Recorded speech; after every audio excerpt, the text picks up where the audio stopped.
이사야 7장 14절입니다. 한 목소리로 같이 봉독합니다.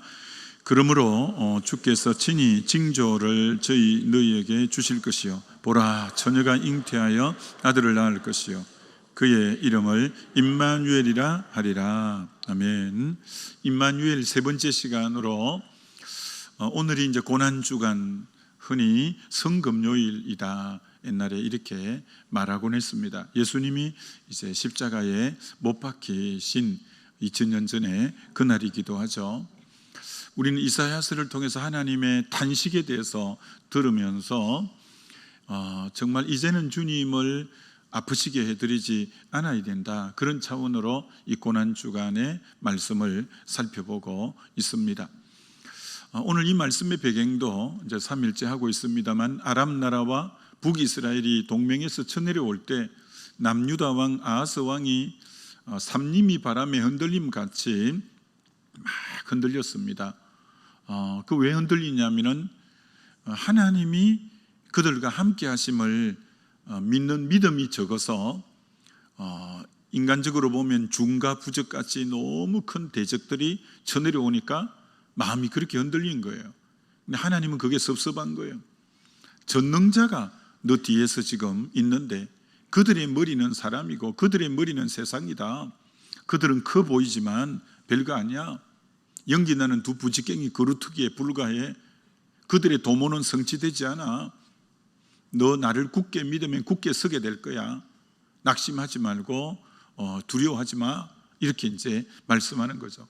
그래서 우리가 상황과 환경을 바라보지 말고 전능자 하나님을 바라봄으로 어떤 형편과 처지를 이제 만났을지라도 하나님이 나와 함께 하심을 믿어드릴 때 주의 마음을 평안케 해드리는 그런 삶이다.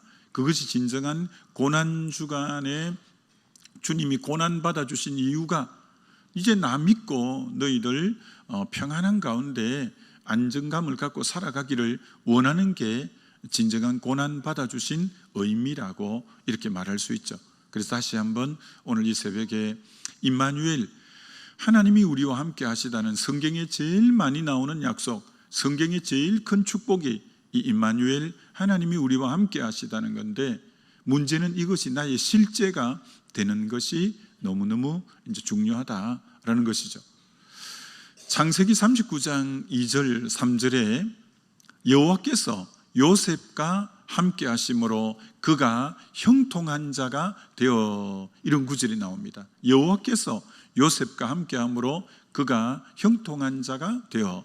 3절에는, 창세기 39장 3절에는 이렇게 나오고 있습니다. 그 주인은 보디발이 여호와께서 요셉과 함께 하심을 보며 또 여호와께서 그의 범사에 형통하게 하심을 보았더라, 이렇게 말씀합니다.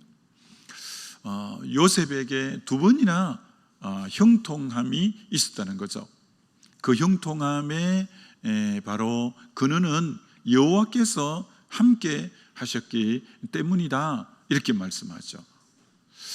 그런데 약간 전체 흐름 속에 매끄럽지가 않은 것은, 형통이라고 말하면서 그의 처지와 형편은 처절한 노예 생활인데, 노예에게 형통이라는 단어가 그게 가당찮은 말씀인가 라는 면에서 마음이 썩 편치가 않죠. 그런데 여기서 굉장히 우리에게 중요한 개념 정리, 시각의 교정이 필요한 것을 먼저 말씀하는 거죠. 세상에서는 형통을, 세상의 모든 게 잘 되는 걸 일컬어 형통이다, 이렇게 세상적 형통의 어떤 의미로 개념이라고 할 수 있죠. 모든 일이 잘 되는 걸 형통하다, 이렇게 말한다는 거죠. 그럼 성경적인 형통은 어떤 걸 형통이라고 하고 있는가? 그의 삶에 여호와께서 함께하는 삶일 때 그걸 일컬어서 성경은 형통한 자다, 이렇게 말씀하고 있다라는 거예요. 굉장히 개념 정리가 중요한 겁니다.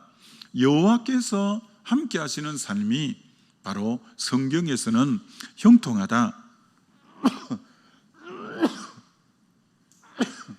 죄송합니다. 그렇게 말씀하고 있다라는 거죠. 요셉은 부모를 떠나 어머니는 일찍 여였고 아버지는 사실 그를 너무 사랑해 주셨는데 12아들 딸 하나 13형제 자매들 중에 유독 그를 사랑하는 여인 라헬에게서 태어났다고 해서 채색 옷을 지어 입히고 너무 편애했죠. 그 편애가 사실 어려움을 당하게 하는 원인자가 되기도 했습니다만 아버지의 그렇게 사랑을 많이 받고 자랐던 요셉 17살까지. 근데 그 사랑하는 아버지 또 어머니는 일찍 여임으로 부모를 떠난 자의 삶이 요셉입니다. 부모만 떠난 게 아니라 요셉은 애굽에 종살이 하니까 나라도 떠난 사람입니다. 10형제도 그를 배신해서 형제도 떠난 삶입니다. 자기 지금 처지는 처절한 노예의 생활입니다. 요셉에게는 많은 게 떠나갔죠. 부모도 떠나고 나라도 떠나고 형제도 떠나고 참 떠났는데, 그러나 요셉에게 유일하게 떠나지 않는 하나가 있다는 거죠. 그것이 바로 여호와께서 요셉과 함께 하심으로 다 떠났는데 하나님 한 분은 요셉을 떠난 적이 없다. 성경은 그렇게 말씀하고 있다라는 거예요. 여러분, 모든 게 다 있어도 방금 요셉하고 정반대의 삶을 한번 생각해 볼까요? 부모도 계시고 자기 나라에 그대로 머물고 있고 형제들의 많은 사랑도 받고 있고 자기 신분은 아주 놀라운 그런 고위직에 자리 잡고 있는데 아쉬울 게 없는 거죠.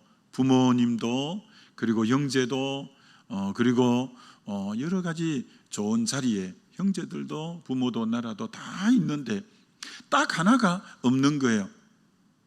하나님은 그의 삶에 없는 거예요. 그러면 그의 삶은 아무것도 아니라는 거예요. 왜 요셉이 형통한가? 부모도 없고 나라도 없고 형제도 배신했고 자기는 처절한 삶이지만 여호와께서 그와 함께함으로 그의 삶을 성경은 형통하다. 왜 그렇게 말해주느냐? 방금 반대로 부모 있고 형제 있고 나라 있고 자기는 지금 잘 돼 있어도 하나님이 없다면 그의 삶은 아무것도 아닌, 가로 안에가 플러스가 그렇게 많아도 가로 바깥에 마이너스면 답이 마이너스가 나오는 것처럼 아무리 그가 플러스가 많아도 하나님이 없으면 그의 삶에는 마이너스가 가로 바깥에 딱 있기 때문에 결국 답은 마이너스로 나올 수밖에 없는 것처럼 주님 없는 삶은 아무리 그때께 잘 돼도, 그래서 찬송가에 주 떠나가시면 내 생명 헛되네. 주 떠나가면 그 생명은 헛된 것밖에 없다, 이렇게 말할 수 있는 거죠. 참 요셉의 삶에 굉장히 위기가 한번 굉장히 휘몰아 쳤는데요. 그 보디발의 집에 종살이를 하는데, 여러분 요셉에게는 그 어머니가 정말 오랜만에 아기를 갖지 못하다가 늦게 아기를 갖고 요셉이 태어났기 때문에 정말 그 어머니가 그렇게 사랑했고 아버지는 채색 옷을 지어 입혔고 그런 요셉이죠. 근데 그 어머니가 둘째 베냐민을 낳다가 난산으로 세상을 떠나게 되죠. 요셉은 아주 어린 나이에만 어머니 사랑을 조금 경험했지, 어머니를 일찍 여임으로 어머니의 따스한 보살핌, 어머니의 다정다감함, 어머니의 배려함, 이런 것이 원초적인 그리움으로 요셉에게는 남아 있는 사람이에요. 사단은 그걸 너무 잘 알아요. 요셉의 가장 아킬레스건 약점이 뭔가? 그는 어머니의 모성애가 너무 그리운 사람이에요.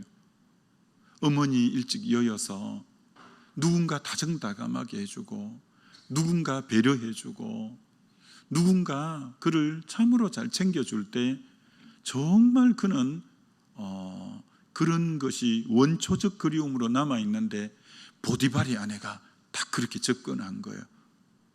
모성애적으로 너무 다정다감하고, 너무 배려하고, 너무 친근감 있게, 정말 요셉에게는 크나큰 유혹이었어요.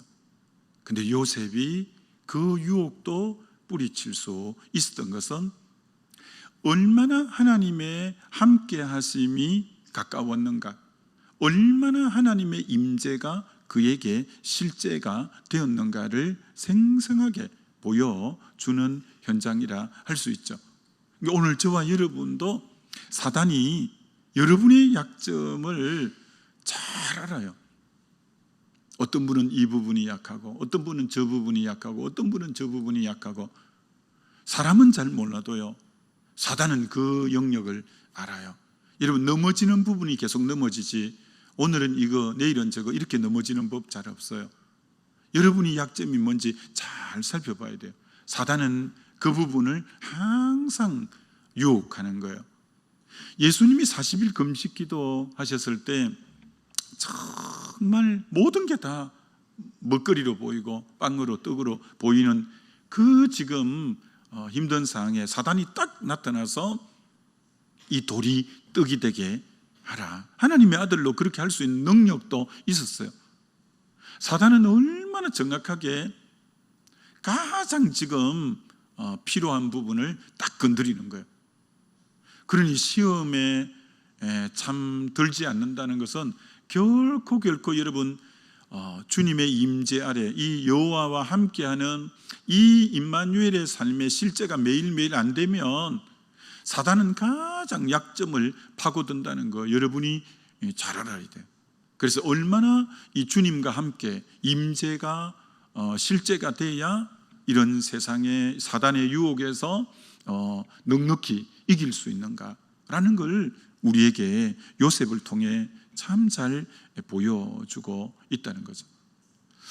여러분, 요셉의 삶은 진짜 변화무쌍하잖아요. 아버지가 그렇게 사랑해서 채색 옷을 지어 입히는 그런 사랑을 받는 자리에서 완전히 노예로 나락으로 떨어지고, 거기서 누명을 쓰고 제수가 되고, 거기서 급상승해서 총무가 되고, 그의 삶은 너무나 변화무쌍하고 정말 업다운이 그렇게 인생에 심한데 한결같은 것이 요셉에게는 있었어요. 그게 채색 옷을 지어 입힐 아버지의 사랑 속에 있던, 그때도 하나님이 함께 하셔서 꿈을 보여주고 앞으로 비전을 보여주잖아요. 11벳단이 절하고 1월 성신이 그에게 절하는 그 비전을 요셉에게만 보여줬어요. 그때도 하나님이 함께 하셨어요. 종일 때도 여호와께서 함께 하심으로 형통하게 되었고요, 감옥에도 꿈을 해몽하는 은혜를 주셨고요, 총리일 때도 하나님이 형들이 파른 것이 아니다, 하나님의 섭리 속에 내가 너를 먼저 보냈다, 내가 하나님을 대신하리 가면서 총리일 때도 그의 외적인 삶은 굉장히 변화무쌍하고 다양했지만 한결같은 것은 여호와와 함께 하시는 임마누엘의 삶은 변함없이 동일했다는 거예요. 그러니까 여러분의 삶이 대단한 삶은 누군가, 그의 삶이 뭐 업다운이 심하고 어떤 드라마틱한 인생이 그게 중요한 게 아니라 저의 삶이 어떤 처지, 어떤 형편이라도 여호와가 함께하는 임마누엘의 삶이 변함없으면, 삶의 형편과 관계없이 하나님이 함께하는 삶이 변함없을 때 그분의 영성이 귀하다는 거예요. 그분이 대단하다고 우리가 말할 수 있는 거죠. 하나님의 관심은 이런 거 아니에요. 사람의 관심은 야 노예 생활로 있다가, 야 제수로 있다가 어떻게 저렇게 극적으로 총리가 될 수 있단 말인가? 정말 대단하게 출세했네. 그런 어떤 운명의 바뀜에 사람들은 관심이 많지만 하나님의 관심은 그것이 아니라, 그렇게 외적인 변화가 있더라도 한결같은 중심이 하나님이 함께 하시는 임마누엘을 붙잡고 있는 그 중심이 하나님 보기에는 훨씬 더 귀하게 보는 거라는 거예요. 오늘 하나님의 관심이 마찬가지예요. 여러분이 얼마나 큰 아파트에 살고 얼마나 큰 좋은 차를 타고 외적인 것에 관심이 아니라 그의 내면의 중심이 가난할 때든 좋은 차를 타고 다닐 때든 여러분 누리는 것이 나쁜 건 결코 아니에요. 그것을 정죄할 필요는 없어요. 그러나 내면이 가난할 때든 부유할 때든 하나님이 늘 함께하는 이 중심이 일관적일 때 하나님이 그 인생을 정말 복되다고 하고 그의 인생을 가치 있다고 봐주는, 그게 굉장히 중요한 거죠. 그 찬송에도 초막이나 궁궐이나 그 어디나 하나님 나라라고 우리가 하는 것처럼 그게 중요하죠. 그러나 일반 범인들은, 보통 사람들은 그러지 못해요. 어려울 때는 기도하고 주님에게 다가오긴 하지만 편안하고 형통하고 이 부유할 때는 그만 느슨해지는 것이 참 많은 사람들의 보여주는 그런 모습이에요. 요셉이 왜 귀하냐?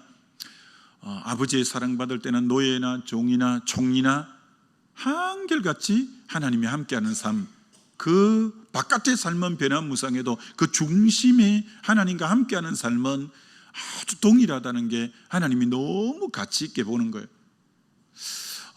열왕이 뭐면 열이 많다는 뜻이죠. 영어로 열왕기는 킹저, 여러 왕들의 얘기 이렇게 써놨잖아요.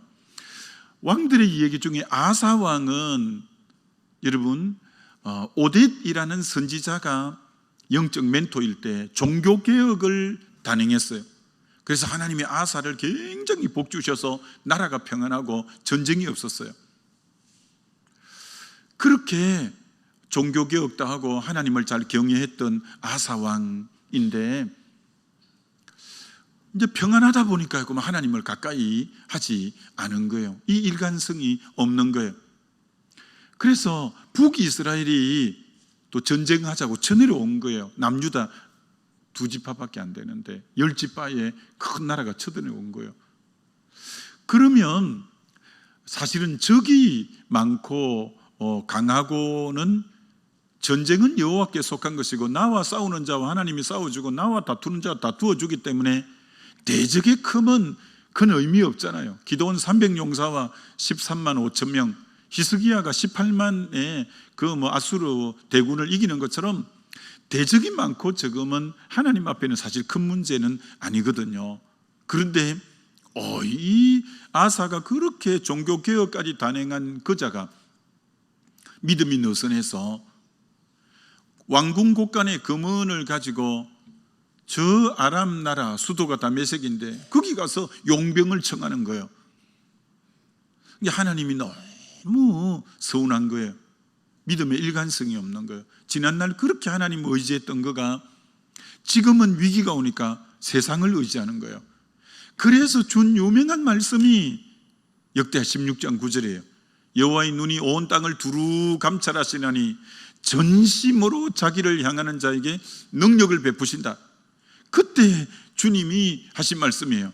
왜 너 전심이지 않니? 지난날에는 너 전심이었잖아. 근데 지금은 왜 전심이지 않냐? 하나님의 능력은 누구에게 베푸냐? 여호와의 눈이 온 땅을 두루 감찰하시느니 전심으로 자기를 향할 때 능력을 베푸는데 아사가 전심이 안 되는 거예요. 참 안타깝죠. 그래도 하나님은 지난날에 하나님과 동행하는 시간이 많았고 종교개혁도 단행했고 그래도 긍휼을 베풀려고, 하나님은 그가 잘못했다고 바로 징계하시는 분이 아니에요. 하나님은 정말 천년이 하루처럼 참는 분이잖아요. 다시 회개의 기회를 주려고 발에 병이 생기게 했어요. 아사 발에 병이 생기게 했어요. 이거 징계가 가면 깨닫겠지.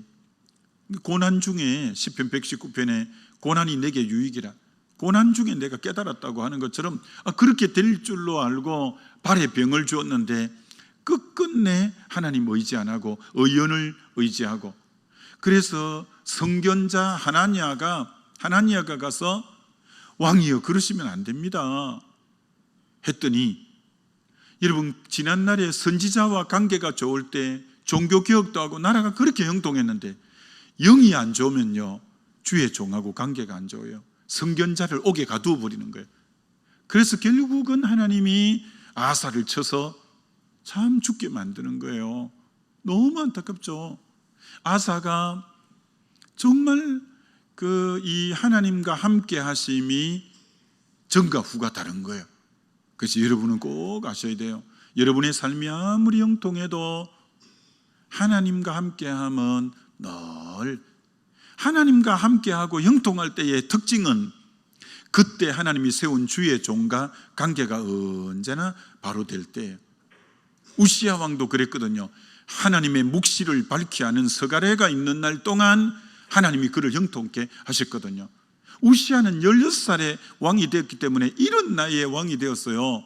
그렇지만 이런 나이지만 문제가 없었던 게 영적 좋은 멘토, 묵시를 밝히 하는 서가랴가 계속 하나님의 뜻대로 이끌어 주었기 때문에 그는 너무너무 형통했어요. 그의 이름이 원방에까지 알려지고요 그랬어요. 그런데 자기는 16살에 왕이 됐고 이 선지자 이제 묵시를 밝히 하는 서가랴는 나이가 많은 거예요. 그러다 보니까 세상을 먼저 떠나게 된 거예요. 이 선지자는. 그러니 영적 멘토가 사라져 버렸어요.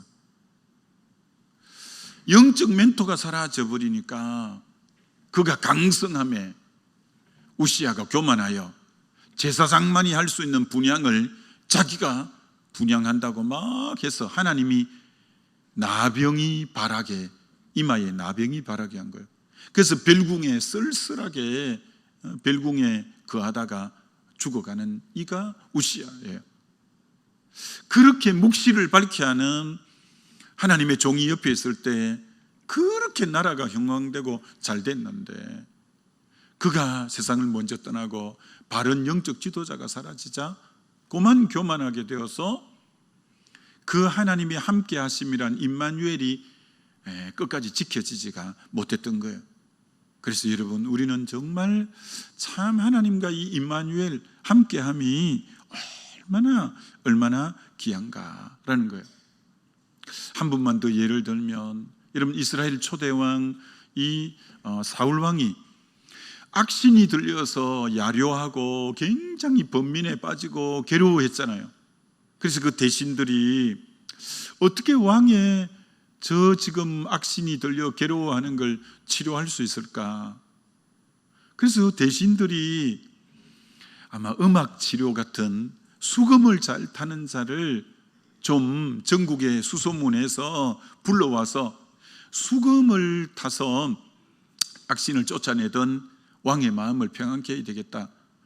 그래서 수금 잘 타는 자가 누군가를 소문을 내고 해서 뽑았는데 그 다윗이었어요. 다윗.